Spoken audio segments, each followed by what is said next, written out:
The impact of religion and Sufism on arts in Sudan, the influence on singing. Dear audience, it gives me great pleasure to meet you once again as our documentary series on the impact of religion and Sufism on arts continues today.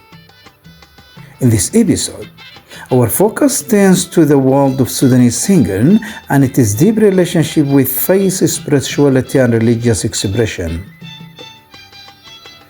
This vast and fertile area where art, belief, and Sufi thought intersect opens the door to many encounters, stories, and reflections.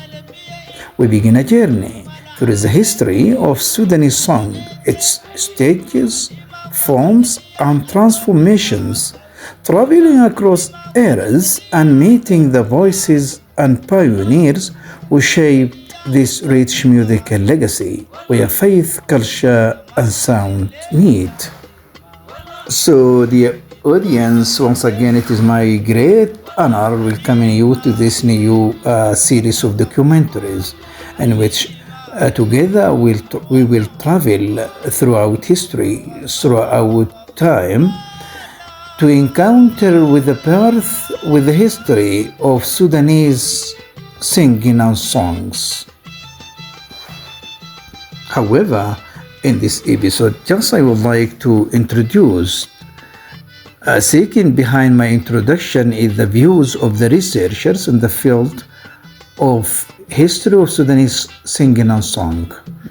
And just I will try to introduce and present short notes, quoting from researchers, as I told, and experts in this field, speaking about the history and the birth of the Sudanese singing and its relation to spirituality and religion.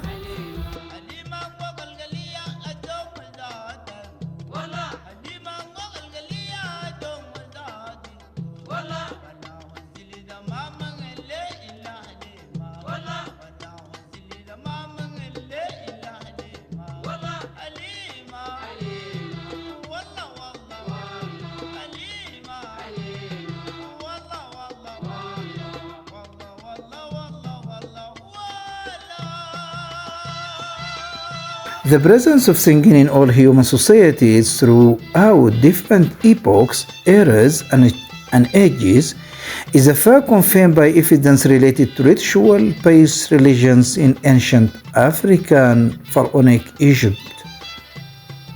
Ancient Sudan likewise witnessed civilization and kingdoms that played an important role in enriching national culture and contributing to its development.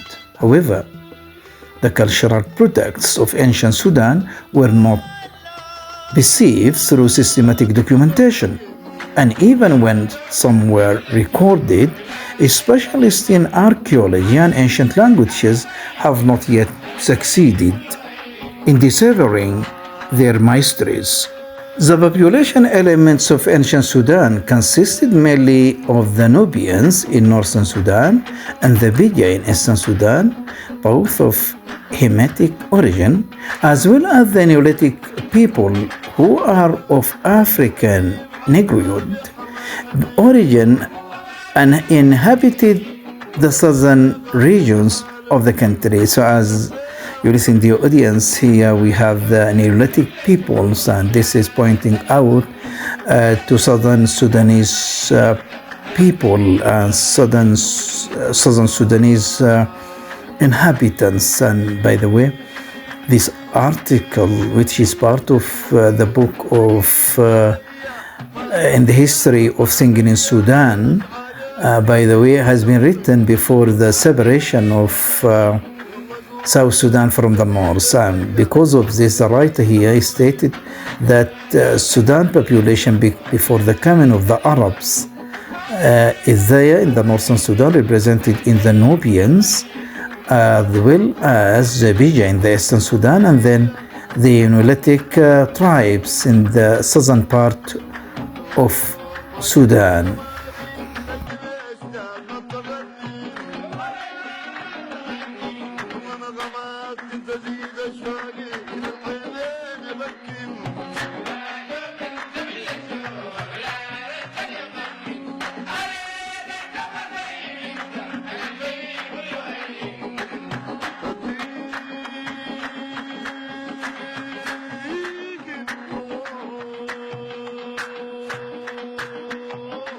One of the strongest pieces of evidence that ancient Sudanese society was familiar with singing and interacted with other civilizations lies in the principal traditional musical instrument among the Nubians, the tambour. In the Nubian language, it is called kisir, and it is believed that this term derives from the Greek word kithara, meaning lyre. If this assumption is accepted, it would indicate that the instrument entered Sudan during the period of Ptolemaic rule in Egypt. It is further believed that Nubians, owing to their commercial activity between Egypt, Africa, India, and Rome, transmitted the tambour to Ethiopia, Somalia, Uganda, and Kenya. It is most likely, at the very least, that religious singing was known in Christian Sudan. There is no doubt about the strong connection between the church and singing. St. Augustine, for instance, St. Augustine's 354-430 CE, for instance, delighted in music and believed in its importance for religious devotion. I have not found any historical texts confirming the presence of an instrument such as the origin in Sudanese churches of that period, particularly since this instrument was common in European churches. The speech here for the author Muawiyah Hassan Yassin, with his noted contributed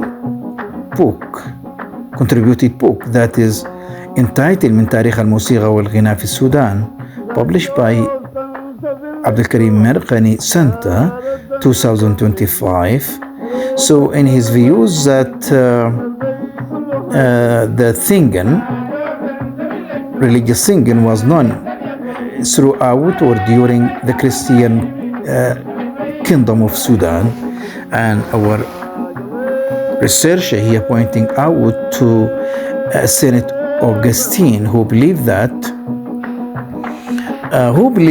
the music is so essential, so important for religious devotion, while the same researcher here informed that he has not found any historical text confirming the presence of an instrument such as the organ in Sudanese churches of that period, particularly since this instrument was common in European churches. It is certain that the piano had not entered Sudan at that time, as it was originally invented in the early 18th century. However, there is an indication that the organ was present in Sudan in the early 20th century.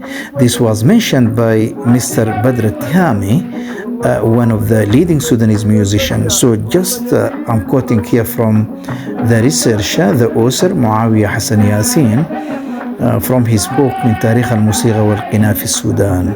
So the above points that already have shared the audience have been taken and quoted from this important and significant book, which has been focused on following the birth, the development of singing in Sudan.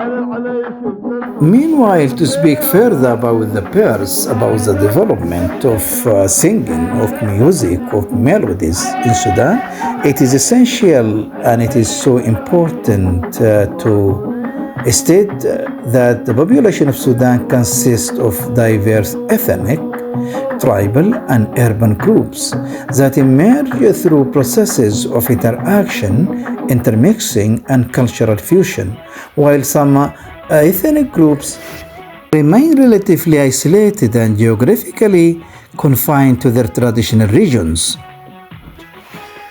Prior to the Arab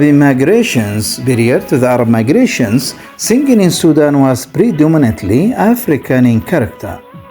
It was practiced within ritual frameworks specific to each group and was largely based on collective performance. With the spread of Islam in major kingdoms such as the Fon Kingdom, 1504, 1821, the Tagali Kingdom, 1574, 1827, and for Sultanate, 1785-1875, and later with the outbreak of the Mahdist Revolution in 1885, these multiple cultures gradually merged and interacted over time. This process resulted in a unified cultural framework that incorporated a wide range of musical and vocal traditions, representing the various tribes that participated in the Mahdist Revolution. From this fusion emerged what is now referred to as Central Sudanese culture. The audience, I would like to reminding you that I'm presenting the birth, the history of Sudanese singing. So since we are seeking and we are traveling throughout history to recognize, to introduce the history, the birth of the Sudanese singing, here just I would like sharing the views of the late journalist, the actor, and the poet and the expert on the field, the late Sirgadur. So according to him, the roots of Sudanese singing and music can be traced back to the ancient Nubian kingdoms and to the Christian era, as well as the Islamic kingdoms. So in the views of the late the journalist, the poet, the expert, Sirgadur, the origin of the Sudanese singing and music can be traced back to the ancient Nubian kingdoms, to the Christian era, and then to the Islamic kingdoms. And as a matter of fact, the Islamic kingdoms, that is the Fon Sultanate, the Tagali Kingdom, and then Darfur Sultanate. To quote further from Sirgadur, the most powerful and influential of the latter, that is the three kingdoms, the three Islamic kingdoms, the most powerful and influential of the latter flourished in the area which bears today the name of the Republic of Sudan. The area is the crucible for the fusion of musical influences emanating from the east, the west, the north, and the south. For ages, it was at the crossroads of caravans from the north and east, heading west and south, as well as caravans after the advent of Islam, heading east towards the Islamic holy shrines.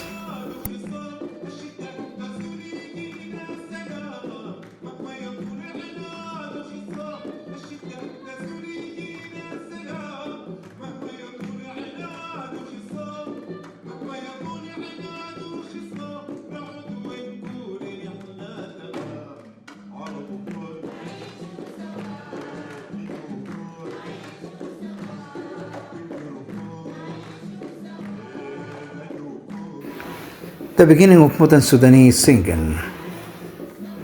Just here, the audience, I would like, after following and providing short notes about the earliest studies that have been debated, the birth and the history of singing in Sudan, here just I would like sharing some views further about the birth and the history of the beginning of modern Sudanese singing. And in this regard, yes, I would like to quote from the expert in the field, the late poet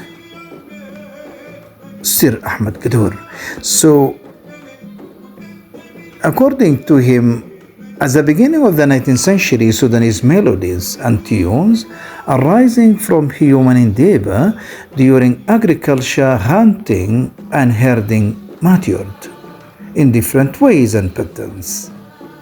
The most important of these were the Sufi canticles, dirges, songs for weddings and festivals, and the duet, arts which spread among cattle herders. The modern madih, praising the Prophet, developed in this environment. This is different from the choral Sufi canticles. A number of men excelled in madih. The speech is still for the late Sir Ahmed Gadour. And he stated that a number of men in the arts of madih have excelled. Among them Ahmed wa Saad, Ahmed wa Tamim, Ahmed Abu Sharia, and others. Their creativity established the art of individual madih, chanted by one person and different from choral group zik performed by many. This meant the emergence of the individual performer in front of an audience, receiving and appreciating. A parallel development took place in the music, and some people, when discussing modern singing in northern Sudan, mention Sarur, Karuma, Al-Abbadi, and Khalil Farah. They seldom refer to Muhammad al-Faqih, who is the first founder of modern singing. When mentioned, he is seen as an historical figure record, so much so that he has become like a teacher at whose hands tens of high flyers have learned their craft. People remember their achievement, but rarely refer to the teacher. So for more information in this particular context, I'm referring you to the published paper, The Northern Sudanese Singing, 1908-1958, by the researcher, the late poet and critic and author, Sir Ahmed Gadour, published on Sudanese Studies, November 2001, 27 of June.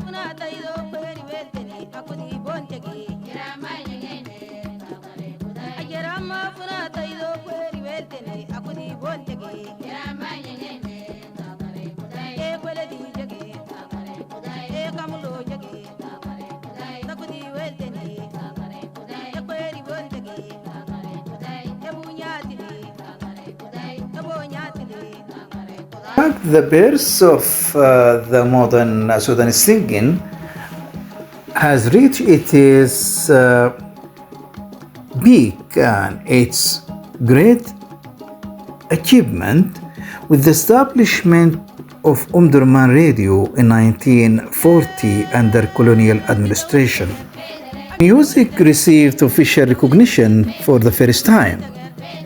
Artists such as Al-Kashif and Aisha Al-Falatiya became the first voices to be broadcast over the airwaves. In the 1950s, bold experiments emerged that incorporated foreign musical styles into Sudanese singing. Samba rhythms appeared in the song Al-Bambu Sudani by Sayyid Khalifa. African Zar rhythms were blended with rock and roll in Sukkar Sukkar by Kabli. Ibrahim Awad introduced dance-oriented percussion instruments. and Shurhabil Ahmed pioneered the use of the electric guitar, attempting to establish a Sudanese form of jazz. Female voices also gained prominence, including Munal Khair. Moreover, the launch of Sudanese television in 1962 further contributed to the dissemination and development of Sudanese music, particularly in the field of visualized musical performance. The founding of the Institute of Music and Theatre in 1969, later the College of Music and Drama at the University of Sudan, marked a major academic leap, transforming music into specific discipline through formal study and the requirement of foreign music professors from countries such as Italy and Korea. Military music is considered the oldest form of organized musical activity in Sudan. Ahmad Marjan played a key role in this field by establishing an institute in Omdurman dedicated to teaching music and theoretical sciences, which received official state support. Through these continuous efforts to enrich and mobilize and modernize it, Sudanese singing eventually achieved both Arab and African influence, becoming a cultural bridge, an Arab gateway to Africa, and an African gateway to the Arab world. For more information in this particular context, I'm referring you to Mujtaba Mahmoud Umda, Tarikh al-Ghina al-Sudani, Part 1. Series of 5 articles have been published on مجلة السودان Sudan Magazine on 31 of December 2020.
The Sudanese researcher specializing in Sudanese song, Muawiyah Yassin, explains that Sudanese song has remained in existence throughout the historical eras of Sudan, a country known to be ancient and possibly one of the earliest centers of human civilization in transitional epochs. However, the documentation of Sudanese singing began only after the invention of the phonograph and gramophone record, particularly from the year 1927 onward. During this period, what came to be known as Hagiba songs emerged, representing an extension and slight development of earlier forms of singing. Muawiyah Yassin further adds, after the inauguration of Sudanese radio in 1940, contemporary Sudanese song emerged, accompanied by the introduction of Western musical instruments such as the violin, accordion, and flute. Trends in musical composition also began to take shape. At the same time, poets' perspectives rose to the level of engaging with national issues, foremost among them the struggle against British colonialism, the call for independence, and the liberation of Sudanese women. Yet, beyond politics and historical moments, Sudanese song has always remained rooted in the fabric of society itself. It has drawn its strengths from everyday life, its joys, struggles, and shared experiences, carrying within it deep social meanings and a distinctly human voice that reflects the soul of the community.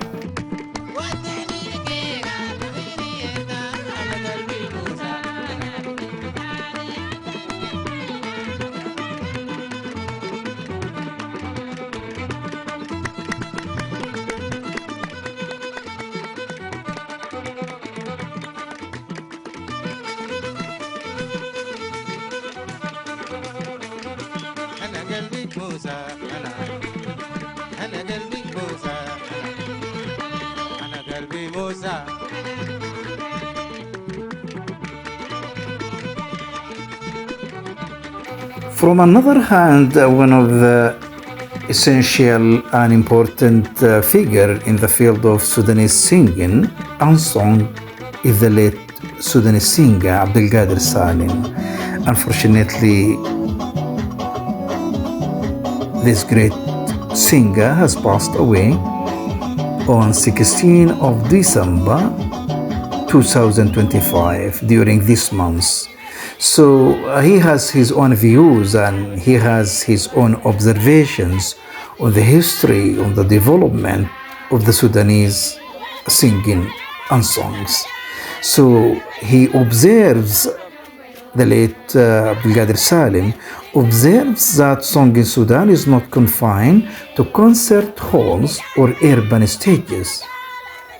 It is practiced across villages, plains, valleys, mountains, and deserts.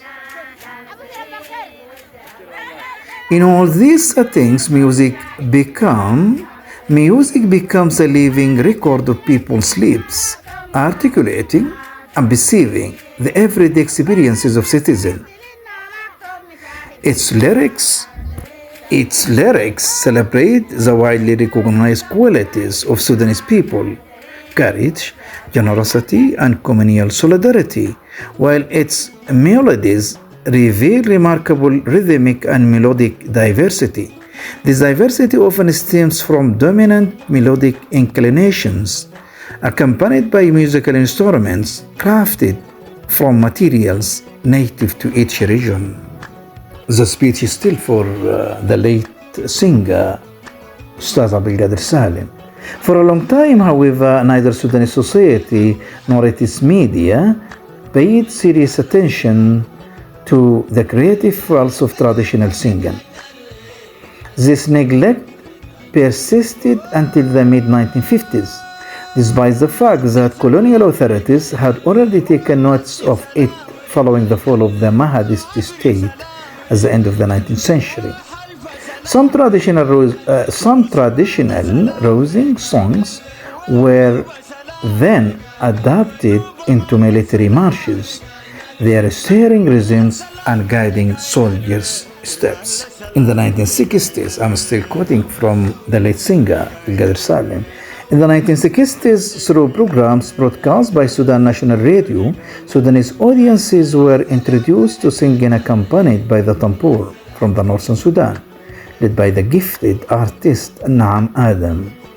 They also became familiar with and delighted by Al-Pazinkov, an instrument similar to the northern tambour. Listeners enthusiastically echoed the famous refrain sung by Adam Shash: فنجان جبن بشماله يسوي الدنيا بحاله. Here clear differences in melodic performance emerge. In the first case, the melody is built on the delay rhythm, that is tambour. Delay rhythm within a pentatonic system devoid of semitones.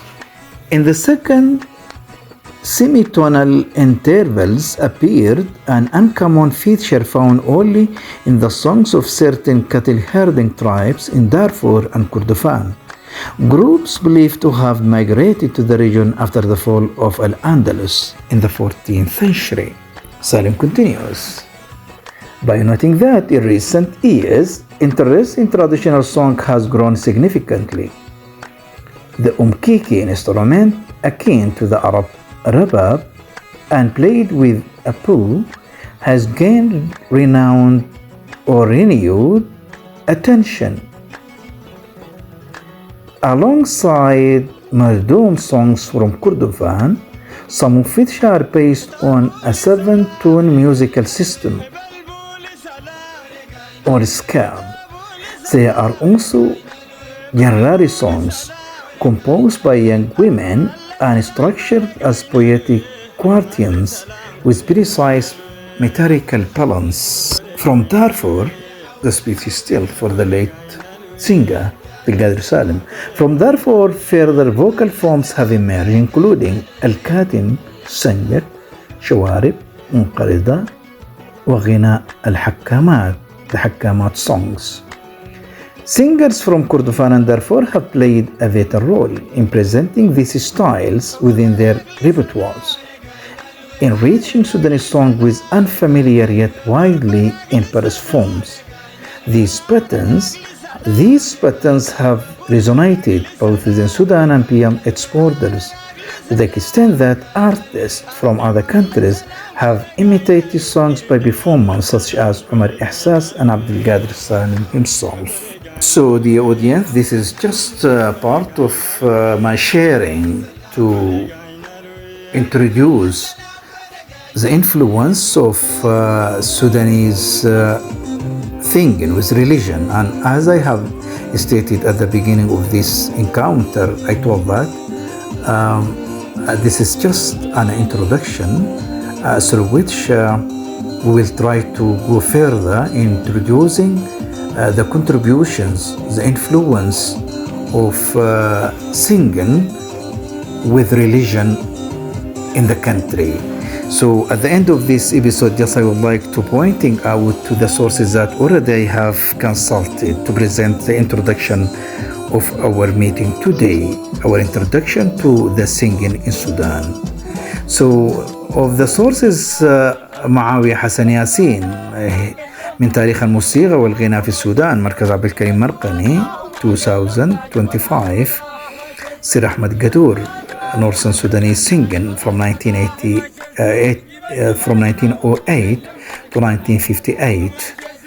Published paper مجتبى محمود عمدة تاريخ الغناء السوداني Part 1, a series of 5 articles published in مجلة السودان 31 of December 2020. And finally هبة الدسوقي المزيج الصحراوي والأفريقاني ميز الأغنية السودانية ومنحها طابعا بيئيا. Article published at Independent Arabiya on the 1st of February 2021. So till seeing you in another episode in our second encounter with Sudanese Singing. Assalamu alaikum wa rahmatullahi wa barakatuh.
Dilala,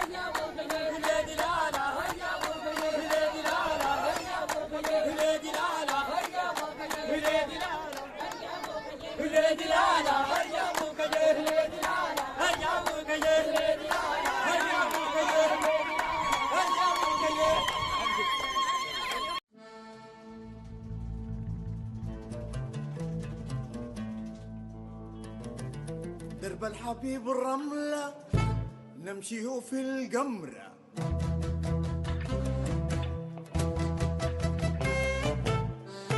درب الحبيب الرملة نمشيه في القمرة،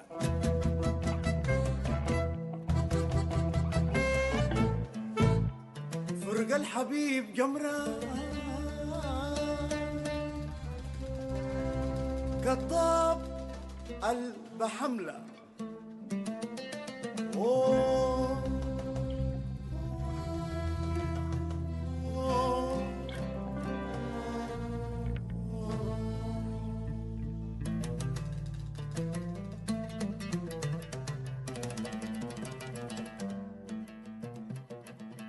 نتقبل القبلة نبكي بلا سبلة،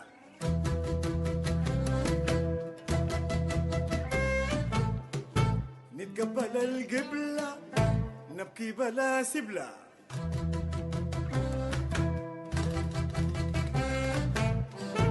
حكيم سيد الإبرة دوايا ما خبرة. أوه أوه أوه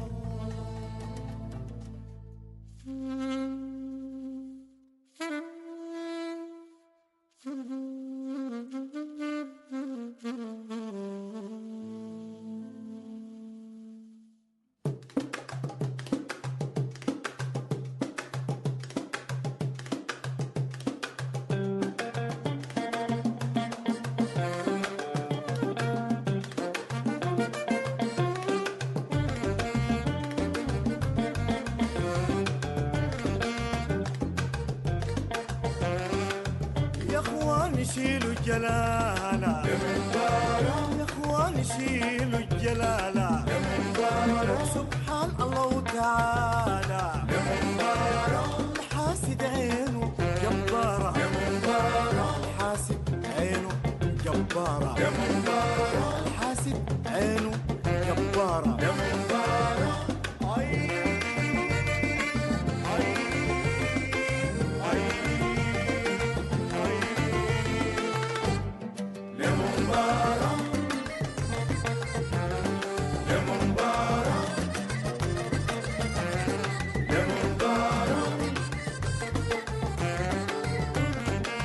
الصفار بسكن جوارا الصفار بسكن جوارا والعيشة مع سجالة بيت عمك قبة زوارا الصفار بسكن جوارا نعيشة مع سجالة بيت عمك قبة زوارا يما قل القوالة الصفار بسكن جوارا